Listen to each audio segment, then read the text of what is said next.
नमस्कार, मैं रवीश कुमार। मार्च 1940 के बीच संयुक्त बिहार के रामगढ़ में कांग्रेस की कार्य समिति की बैठक हुई थी। उसके 85 साल बाद पटना के सदाकत आश्रम में कांग्रेस की विस्तारित कार्य समिति की बैठक हुई है।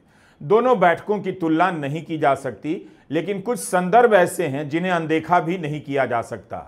दूसरे विश्व युद्ध के साये में रामगढ़ का अधिवेशन हुआ और जो प्रस्ताव पास हुआ उसका शीर्षक था India and war crisis.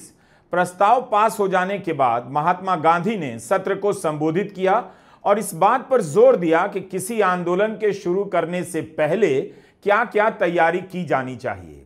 Gandhi ji ने कहा था कि विश्व युद्ध के साथ साथ भारत की अपनी आंतरिक समस्याएं बहुत बड़ी हैं, उन पर भी जनता को ध्यान देने की जरूरत है। लेकिन रामगढ़ अधिवेशन को इसलिए याद किया जाता है कि इसी अधिवेशन में कांग्रेस पार्टी ने तय किया था कि संविधान सभा का गठन होगा और स्वतंत्र भारत के लिए एक संविधान तैयार किया जाएगा।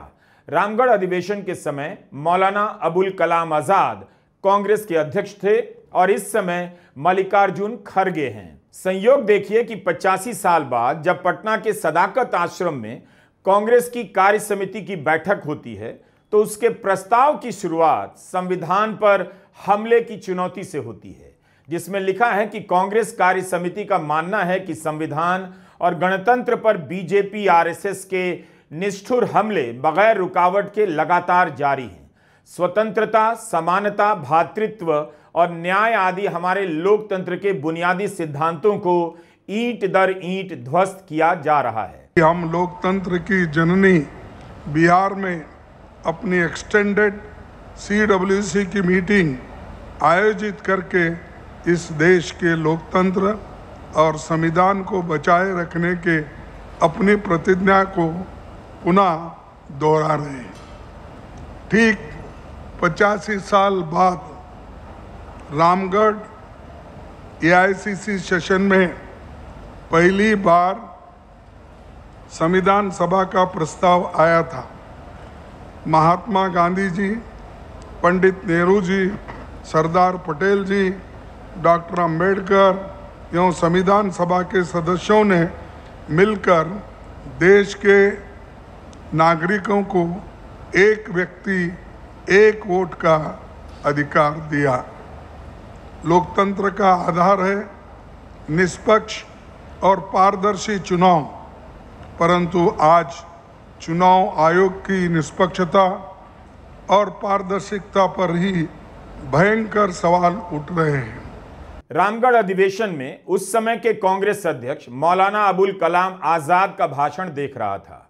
उस भाषण में भी धर्म के आधार पर पहचान और नफरत की राजनीति का जवाब दे रहे हैं और इस बार कैसे दिया गया, दोनों देखना चाहिए। उस समय के कांग्रेस अध्यक्ष आजाद ने अपने भाषण में कहा कि मुझे गर्व है कि मैं भारतीय हूं, मैं उस अदृश्य एकता का हिस्सा हूं जिसे भारतीय राष्ट्रवाद कहते हैं। मैं इस बुनियाद का अहम हिस्सा हूं और मेरे बिना भारत का भव्य ढांचा अधूरा है। मैं भी वह अनिवार्य तत्व हूं जिससे भारत बनता है। मैं कभी अपना दावा नहीं छोड़ सकता हूं। एक तरह से मौलाना अबुल कलाम नफरत की राजनीति का जवाब दे रहे हैं।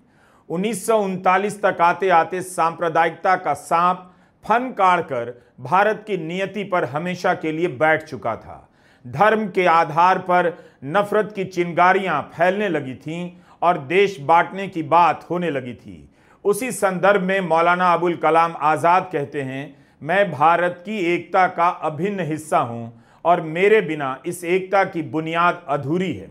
तब उन्होंने यह भी कहा था कि जिस तरह कोई हिंदू कह सकता है वह भारतीय है और हिंदू धर्म का पालन करता है, उसी तरह मुसलमान भी कह सकता है वह भारतीय है, इस्लाम का पालन करता है। इसी तरह भारत के ईसाई भी कह सकते हैं कि वे भारतीय हैं और जिस धर्म का पालन करते हैं उसका नाम ईसाई है। 85 साल बाद पटना के सदाकत आश्रम में कांग्रेस कार्य समिति की बैठक हो रही है। इस बैठक में जो प्रस्ताव पास किया गया है उसमें भी आप उन्हीं चुनौतियों को देख सकते हैं। पटना की बैठक में जो प्रस्ताव पास हुआ उसमें लिखा गया है कि कांग्रेस कार्य समिति हिंदुस्तान के सामाजिक ताने बाने में सुनियोजित ढंग से जहर घोले जाने की घोर निंदा करती है। इस सत्तारूढ़ दल ने लगातार सांप्रदायिक ध्रुवीकरण बनाए रखने की कोशिश की है। जानबूझकर नफरत भरी प्रचार सामग्री तैयार की गई है और अल्पसंख्यकों को बदनाम करने के लिए अफवाह फैलाने के घृणित तरीकों का सहारा लिया गया है। दलितों और आदिवासियों को लगातार बढ़ती हुई हिंसा और व्यवस्थागत भेदभावों का सामना करना पड़ रहा है।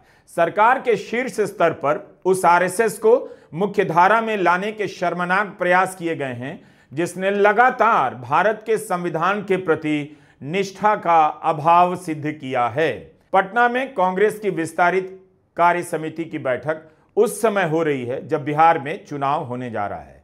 चुनाव में धार्मिक ध्रुवीकरण के मुद्दे रहेंगे ही, इसके बिना वहां भाषण पूरा नहीं होगा। तब क्या कांग्रेस उसी तरह से मंचों से जवाब देगी जिस तरह से मौलाना अबुल कलाम ने दिया था? कांग्रेस आरएसएस से लड़ने वाली पार्टी के रूप में कभी नहीं जानी जाती थी। राहुल गांधी ने आरएसएस का नाम लेकर बोलना शुरू किया और अब कांग्रेस आरएसएस की विचारधारा से लड़ने को अपना राजनीतिक लक्ष्य बार बार दोहराती है। कांग्रेस को यह तो पता है कि उसे किससे लड़ना है, लेकिन उसे यह भी पता होना चाहिए कि आज जिस आरएसएस से वह लड़ने की बात करती है उसका संगठन किस तरह से अपने प्रयासों से और सत्ता के संरक्षणों से चारों तरफ फैल चुका है। आरएसएस के प्रसार में प्रचारकों की बातें होती हैं, मगर सत्ता के संरक्षण के हिस्से को चालाकी से गायब कर दिया जाता है। याद रखिए, ये जो आरएसएस के लोग हैं, ये तिरंगा को सैल्यूट नहीं करते थे, ये नहीं करते थे। अभी खड़े हो जाते हैं ऐसे, मगर दिल अंदर दूसरा करता है। ये आप लोग सब कांग्रेस पार्टी के शेर और शेरनियां हो, और शेर और शेरनी किसी से नहीं डरते हैं।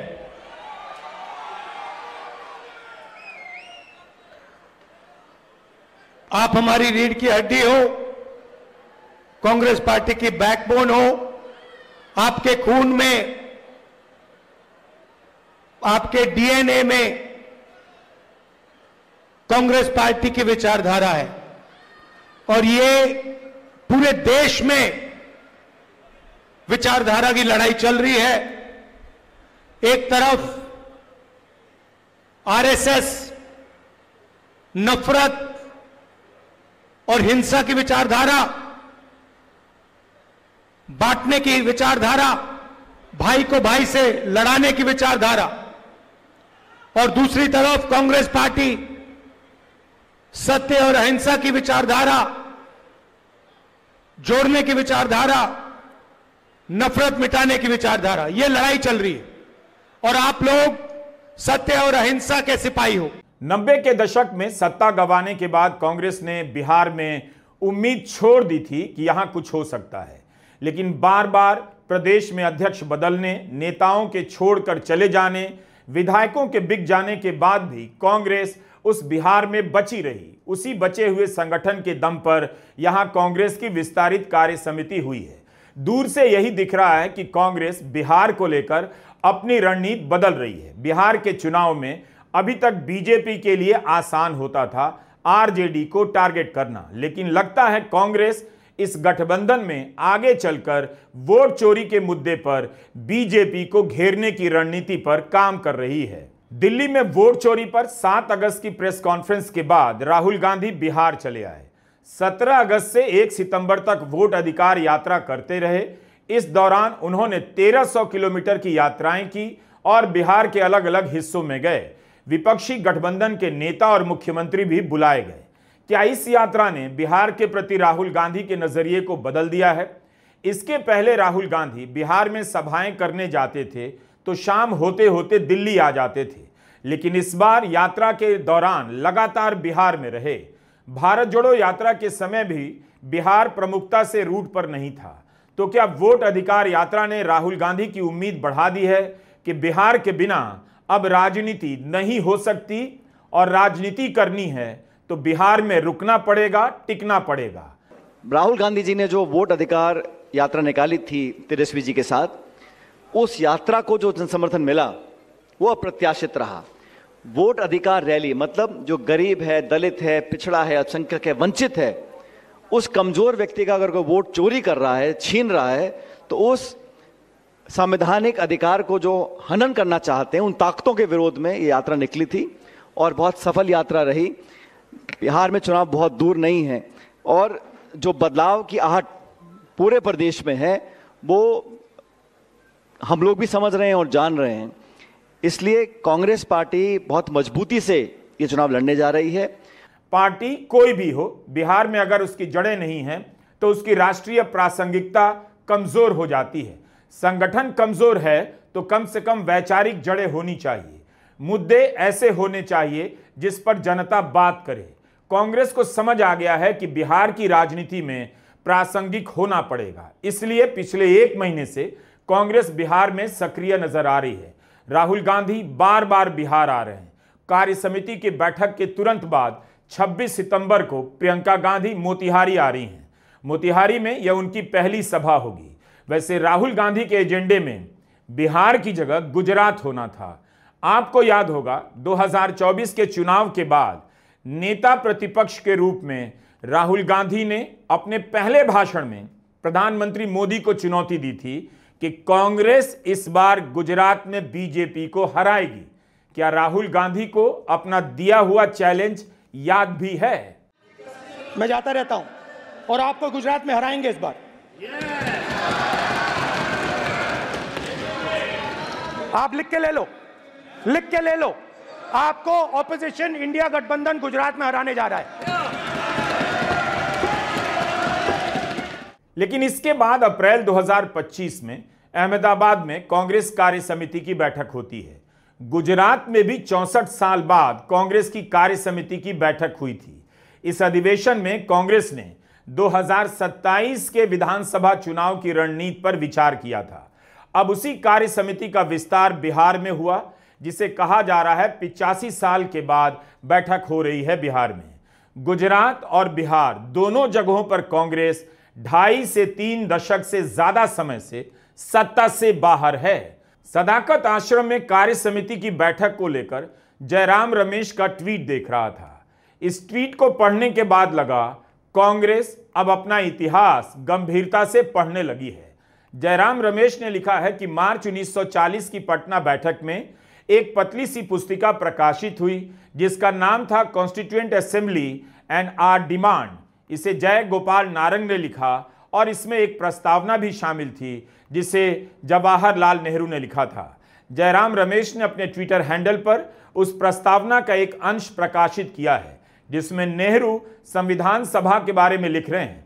जयराम रमेश ने लिखा है कि इसके बाद की कहानी इतिहास है, जिसमें उस संगठन का मुखर विरोध भी शामिल है जो अब अपनी शताब्दी मना रहा है और 26 जनवरी 1950 से लागू हुए उस संविधान का कट्टर विरोधी रहा है। जाहिर है जयराम रमेश आरएसएस की तरफ इशारा कर रहे हैं।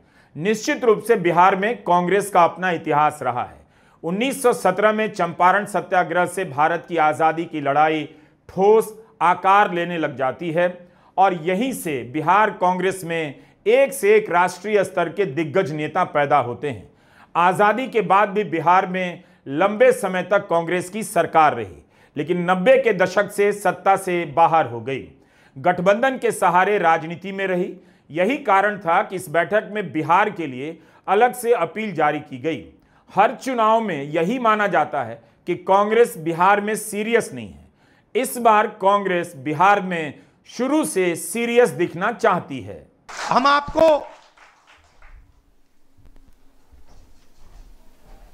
एक विजन देना चाहते हैं जो हमारा विजन नहीं है, पार्टियों का विजन नहीं है, अति पिछड़ा समाज का विजन है।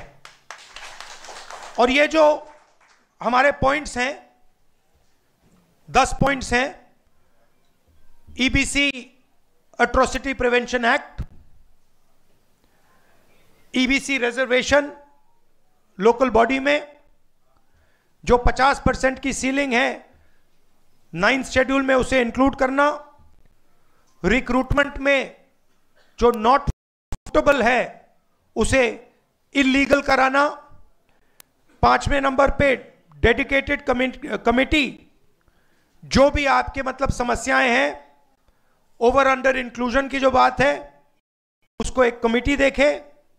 जिनके पास जमीन नहीं है, इसको आप अच्छी तरह सुनिए, जो लैंडलेस लोग हैं, SC ST EBC OBC community के जो भी लैंडलेस हैं बिहार में, उनको 3 डेसिमल रेजिडेंशियल जमीन अर्बन एरियाज में देने का काम, ऐतिहासिक काम है ये। आधी सीटें यूपीए के अंदर जो आरटी के लिए हैं, वो EBC ST ST OBC के लिए रिजर्व्ड होंगी। ये अगला सुनिए, EBC SC ST OBC के लिए गवर्नमेंट कॉन्ट्रैक्ट्स में 25 करोड़ के जो कॉन्ट्रैक्ट्स हैं, उसमें 50% रिजर्वेशन।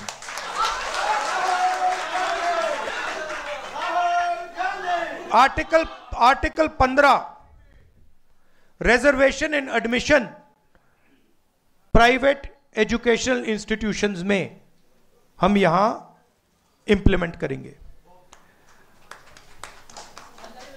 और एक रिजर्वेशन रेगुलेटरी अथॉरिटी जो रिजर्वेशन को देखेगी और इंप्लीमेंट करेगी।